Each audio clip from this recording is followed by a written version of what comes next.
Welcome to My Long Island TV. From Manhasset to Montauk, we have traveled our communities to bring you the following events. I'm your host, Waldo Cabrera. My Long Island TV starts now.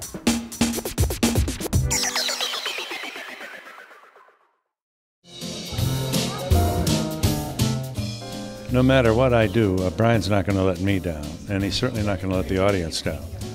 He's a great wit and a very insightful guy, and can be very, very interesting in terms of his whole analysis of art and what a role means and why it happens that we're attracted to this or that character. He's a wonderfully interesting and complicated character.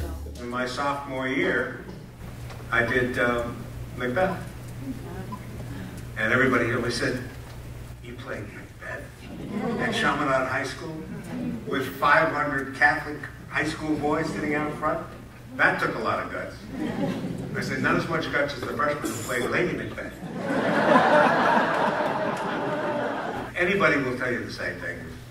An actor, you get on stage and you're a kid. You say something right or you say something funny and somebody responds and all of a sudden you say, "I don't want to ever be anyplace else." And so you start chasing your tail. And 15 years later, it was an overnight success. I would think you could be a bear to work with. I think I was years ago. I'm not so much anymore. When I got cast in Cocoon, I was happy to be there, but I said to Ronnie at one point when we were talking, I said, "Let me ask you something." He said, "Sure, what is it?" He said, "Well, this guy, he's a creature from outer space.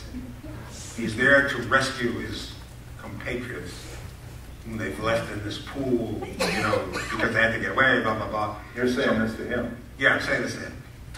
I said, so he comes back to Earth with this crew to get their friends, to rescue their friend. And they have to select human bodies and shapes to disguise themselves. I said, "Yeah." I said, "Why would he choose me?" Why wouldn't he choose Robert Redford? Ronnie thinks for a minute and says, "Well, we can't afford Robert Redford." We should talk a little about you personally. No, we shouldn't. Do you still drink? Very occasionally. I mean, I drank enough. It's funny about that question because in those days, talking about late 70s, early 80s, when we were all living in LA and raising hell, and there was quite a wild bunch. Belushi, of course, who didn't make it out, and a few others, but there was no TMZ in those days. There were no paparazzi. Man, they could have got some great photographs of this mad boy. But so I'm actually sympathetic to these kids these days. Death of a Salesman. It was the most electric performance I've ever seen. How did you do it?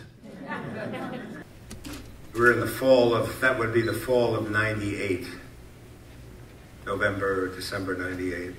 And February 10th, 1999 would be the 50th anniversary exactly of the opening of Salesman in New York in 1949.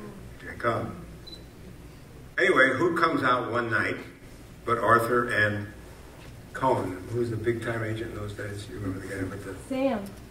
Sam Cohen. I came out and Sam was crying, literally sobbing. But of course later we found out that he cries at hockey games. So it didn't have the same impact. But and Arthur, on the other hand, was very, very controlled. But he said, "Very good, ladies and gentlemen, very good. I liked it very much. And I want this to be the anniversary production next year in New York." I'll never forget that. Never forget that moment.